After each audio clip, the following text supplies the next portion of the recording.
हाँ, तो मैं ये कह रहा था फिलॉसफी में एक बहुत बेसिक आर्गुमेंट है एग्जिस्टेंस ऑफ गॉड का, वो है फाइन ट्यूनिंग।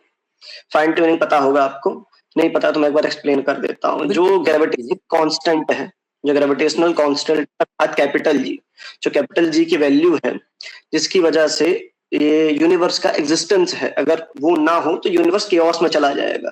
तो वो जो वैल्यू है वो बहुत ही फाइनली ट्यून है, जो वैल्यू है वो बहुत ही फाइनली ट्यून है। तो ये जो फाइनली ट्यून वैल्यू है ये चेंजेबल नहीं है, फिक्स पे है, क्योंकि अगर ये हल्की से ऊपर या नीचे होती तो हमारा एग्जिस्टेंस असंभव था, नहीं हो पाती। तो मेरा आपसे सवाल ये है कि जो फाइनली ट्यून वैल्यू है ये कैसे आई? आप शायद ब्लैक मैटर की बात कर रहे हैं। ब्लैक मैटर अलग है भैया, मैं ग्रेविटेशनल कांस्टेंट की बात कर रहा हूँ, कोई बात कैपिटल जी। नहीं, मैं समझने के लिए आपसे पूछ सकता हूँ। हो सकता है आप जो हाँ हाँ, कंसेप्ट कोई में जा दिक्कत रहे नहीं। हैं उसका सिमिलर कंसेप्ट मेरे दिमाग में भी कुछ हो सकता है। देखिए, आप जो भी कह रहे हैं वो सारी बातें ठीक हैं, जो वैज्ञानिक रूप से तथ्य है, लेकिन इन सारी बातों से भगवान सिद्ध नहीं होता मित्र। मैं अभी डायरेक्ट उस गॉड की एग्जिस्टेंस नहीं कह रहा हूँ कि मैं आपके सामने चार हाथों वाले या शेर के ऊपर बैठे वाले कोई ऐसी आकृति वाले एक व्यक्ति विशेष को जो है समक्ष खड़ा कर दूंगा। अभी मैं बात कर रहा जी हूँ उस कॉज की, जिस कॉज को हम मानते हैं। हमारे यहाँ जी जी क्रिएटर की डेफिनेशन का मतलब ये है कि कोई सस्टेन करने वाला। तो वो जो वैल्यू आई, एक फिक्स वैल्यू जो ना हल्की से ऊपर है ना नीचे, साइंटिस्ट भी मानते हैं कि जैसे कि अगर आप ये मानते होंगे कि बिग बैंग थ्योरी, तो बिग बैंग थ्योरी में जब सिंगुलैरिटी थी उसके बाद जब क्रिएशन आगे बढ़ी तो उसमें जो ग्रेविटेशनल कांस्टेंट की फिक्स वैल्यू थी, ये एकदम फिक्स है, ये अपने से आ नहीं सकती है, क्योंकि अगर ये अपने से आएगी और अगर ये हल्का सा ऊपर या नीचे हो जाएगी तो हमारा एग्जिस्टेंस आएगा नहीं। मेरा ठीक है तो जी सवाल ये है कि ये जो वैल्यू है ग्रेविटेशनल जी जी कांस्टेंट की, कैपिटल क्योंकि है एक वैल्यू जिसकी वजह से हमारा एग्जिस्टेंस है, तो ये कैसे आई? तो ये ठीक है एकदम फिक्स है। ठीक है। आप बताइए। कैसे आई? आपका सवाल है कि कैसे आई। अब मुद्दा ये है कि हम आज तक जिंदा है, इसका मतलब ये है आपके हिसाब से अगर इसमें जरा सा भी ऊपर नीचे हो जाता तो हमारा एग्जिस्टेंस नहीं हो सकता था, राइट सर? आप पूरा स्टोमन फैलेसी कर रहे हैं। सर देखिए, आप मेरी स्टेटमेंट सुन लीजिए, आपको अच्छी लगे हम्म, गलत लगे आप तर्क से, लेकिन आप मेरे ऊपर ये मत कहिए कि मैं कुछ गलत या सही कह रहा हूँ। आप उससे समर्थन कीजिए, ना कीजिए वो आपकी गलत मर्जी है। गलत सही नहीं कह रहा हूँ। स्टोमन फैलेसी का मतलब होता है कि मैं आर्गुमेंट कुछ दे रहा हूँ, आप उसको ना समझकर कुछ मिस रिप्रेजेंटेशन कर रहे हैं। स्टोमन नहीं फैलेसी नहीं, का मतलब ये होता है। देखिए आप मुझे जो समझाने चाह रहे हैं मैं उसी पॉइंट को लेके आगे चलूं या आपको उतने का उतना उत्तर दूं जितना आप चाह रहे हैं। मेरा भी एक तरीका है एक्सप्लेन करने का, आप मुझे पूरा कहने दीजिए, अच्छा, आप अगर एक काम उसमें करिए, कोई निचोड़, आप एक बार पूरा बोल लीजिए, मैं म्यूट होता हूँ। हाँ तो निचोड़ निकलेगा उस पे आप जाइएगा, शब्दों पे जाएंगे तो वाक्यों का अर्थ कहीं धूमिल हो जाएगा। ठीक है जी। अब मैं ये कह रहा हूं कि आज तक हम अगर जिंदा हैं तो इसका मतलब है जो पॉइंट आप रख रहे हैं वो उतना ही सच्चा और सीधा है, इसलिए हम आज तक जिंदा हैं। आपने पूछा है उसका कॉज क्या है, कि क्यों ऐसा ही है, यही पूछा ना सर आपने? आगे आप कंप्लीट कर लीजिए। नहीं, मैं आपसे सवाल पूछूंगा बीच में, क्या आपने, क्योंकि मेरा डिस्कशन का तरीका है कि मैं आपसे कुछ पूछूंगा, हम एक पॉइंट तक जाएं। नहीं, मैं अपनी बहुत, मैंने ये नहीं कहा था। मैंने ये कहा था कि मैं अपनी एग्जिस्टेंस की बात नहीं कर रहा हूँ, मैं यूनिवर्स के एग्जिस्टेंस की बात कर रहा हूँ, जो ग्रेविटेशनल कांस्टेंट है अर्थात जी, कैपिटल जी, जिसकी वजह से एग्जिस्टेंस है यूनिवर्स का। वो जो वैल्यू है वो बहुत ही फिक्स वैल्यू है, जो कि 6.67 इंटू 10⁻⁻14 है। वो बहुत ही फिक्स वैल्यू है। ये जो फिक्स वैल्यू है ये आई कहाँ से? वो भी इतनी फिक्स वैल्यू जिसके कारण हमारा एग्जिस्टेंस है, मैं ये पूछ रहा हूँ। तो आई कहाँ से अगर आप पूछ रहे हैं तो इसका जवाब मेरे पास बहुत खतरनाक जवाब है। शायद आप इस बात से सहमत नहीं होंगे, और जवाब वो पहले वाला ही है कि पता नहीं। पता नहीं।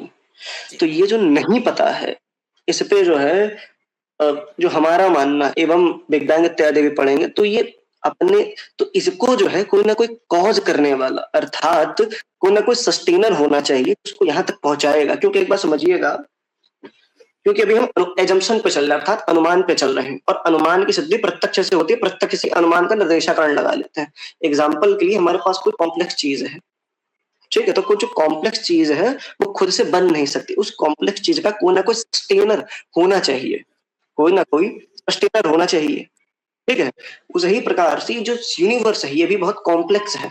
तो पहले इससे हमको ये संगति मिलती है, कोई ना कोई इसका कॉज होना चाहिए, कोई ना कोई सस्टेनर होना चाहिए इसको सस्टेन करने के लिए, और उस ही सस्टेनर ने सस्टेन कर कर इसको एक फिक्स वैल्यू का शेप दिया है, क्योंकि अगर हम ये मान लें कि रैंडमनेस से आई है, तो अगर कोई रैंडमनेस से आती और वो इतनी कॉम्प्लेक्स है, तो वो कॉम्प्लेक्स चीज कभी एक फिक्स वैल्यू पे नहीं आ सकती है, वो कभी ऊपर या कभी नीचे होगी।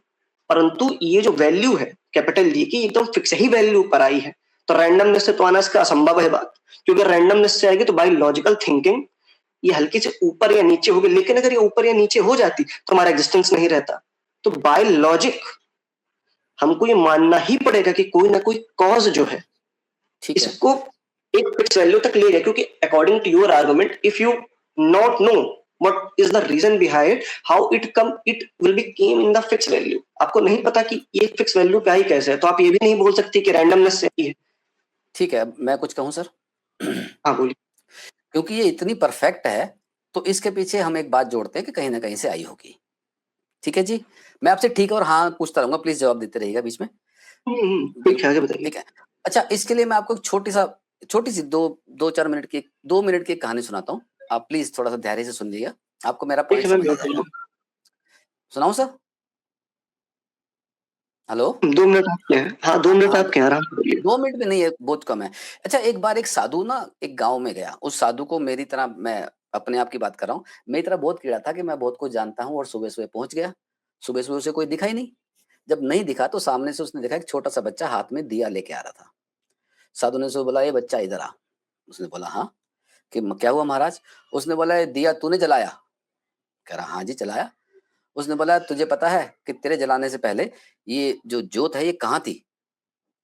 उसने, अब बच्चे के पास जवाब नहीं है, बच्चा कह रहा है, "जी पता नहीं, मुझे नहीं पता ये वो।" तो साधु ने बोला कि ये परमात्मा का है, ये ऐसा है, वैसा है। तो उसने, जो बच्चा था उसने बोला, "महाराज एक बार रुकिए, अगर आप मुझसे पूछ रहे हैं कि ये जोत कहाँ से आई?" उसने फूँक मार के जोत बुझा दी और बोला कि अब आप बताएँ कि ये कहाँ गई? तो साधु निरुत्तर हो गया। अब यही बात है कि हम जो भी आइडियाज़ लगा रहे हैं, हम उससे एक बात सिद्ध करने की कोशिश कर रहे हैं कि कहीं न कहीं कोई न कोई होना चाहिए।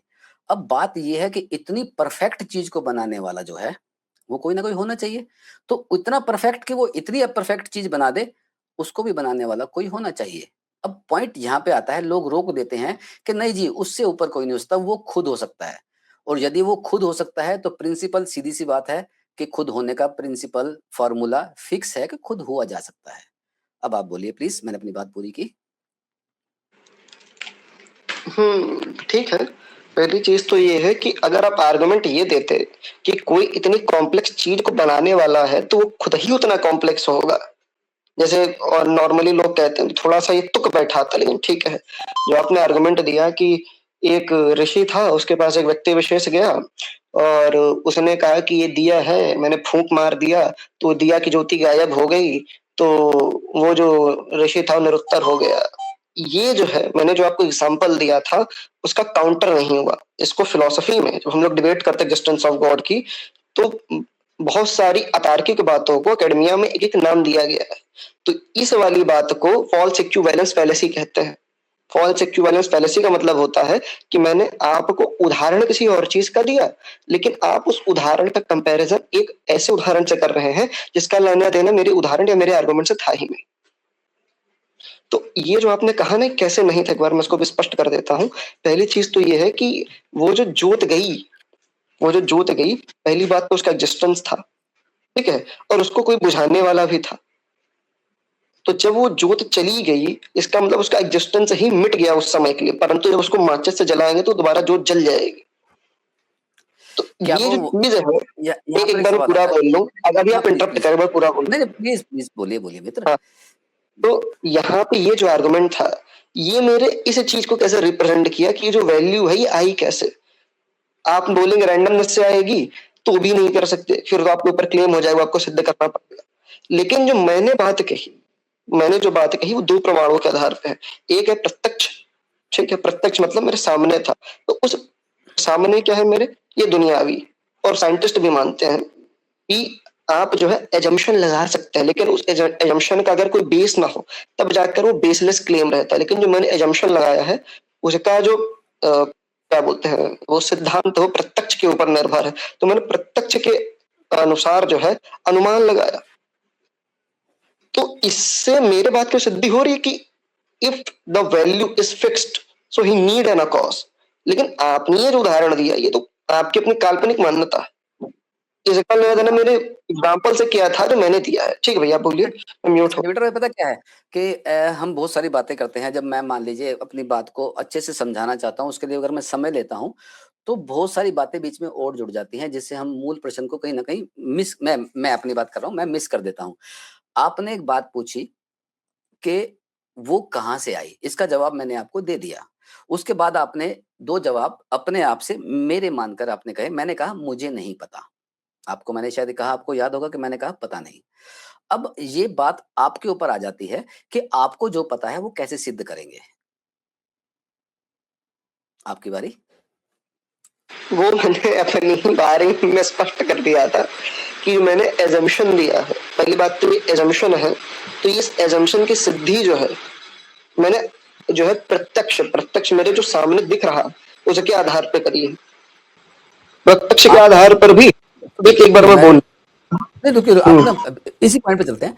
जो आपके लिए प्रत्यक्ष है, जो आपके लिए प्रत्यक्ष है, जिसे आप प्रत्यक्ष मान रहे हैं, वो आपका दृष्टिकोण भी तो हो सकता है कि आप उसे उस नहीं, मेरा दृष्टिकोण पॉइंट से ऑफ व्यू देखें। नहीं है ये जो है एकेडमिया में, जो एकेडमिया लेवल है, जो ब्रिटानिका इत्यादि है, जो एकेडमिक स्कूल्स है, उसमें भी इस बात को दर्ज किया गया है। तो मेरा अपना पॉइंट ऑफ व्यू नहीं है। देखिए, आपका अगर अपना पॉइंट ऑफ व्यू नहीं है, लेकिन दृश्य तो आपका ही है ना, जिसको आप देख के कर रहे हैं। भैया अच्छा एक बात बताइए, एक एग्जांपल देता हूँ कि न्यूटन को ग्रेविटी का पता लगाना था, ठीक है? तो न्यूटन ने उसका पता पहले कैसे लगाया? उसके सर पे सेब गिरा, तो उसने उस बात से एक अनुमान व्यक्त किया कि अगर ये गिरा है तो उसको खींचने वाली कोई ना कोई कॉज होगा। तो वैसे मैंने भी एक सिद्धांत था, मेरे पास एक प्रिंसिपल था ये ग्रेविटेशनल जी का, तो मैंने इसी के आधार पर एक अनुमान स्पष्ट किया कि अगर ये जो फिक्स वैल्यू है, ये फिक्स वैल्यू आएगी कैसा? रैंडमनेस से तो आ नहीं सकती कि अगर कोई चीज रैंडमनेस से आएगी तो या तो वो ऊपर होगी या तो नीचे होगी, एक फिक्स अमाउंट पे नहीं जाएगी। ठीक है, तो इसका कोई ना कोई कॉस्ट होना चाहिए जिसने इसको इस फिक्स वैल्यू पे लाया है। तो मेरे पास तो मेरा बेस है, बात मैंने अपना खत्म। उत्तर अब आप अमीर को मत मानिए। मैंने अपना उत्तर स्पष्ट किया कि मुझे नहीं मालूम। आपने मुझे एक कॉज दिया जिसके पीछे आपके पास रीजन भी है, जो आप कह रहे हैं कि जी वो ठीक है, आपने आपने बहुत सारी किताबें पढ़ी हैं, वो आप उसमें से आपको एक कारण दे रहे हैं। आपने न्यूटन की बात भी कही।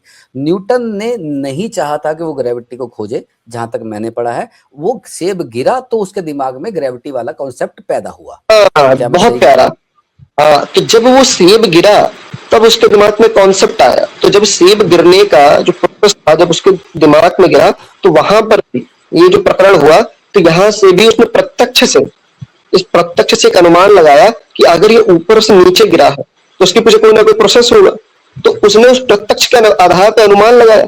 तो वैसे मैंने भी, जो मेरे पास शब्द प्रमाण था, अर्थात ये ग्रेविटेशनल कांस्टेंट की वैल्यू, उससे मैंने भी एजम्पशन लगा लिया।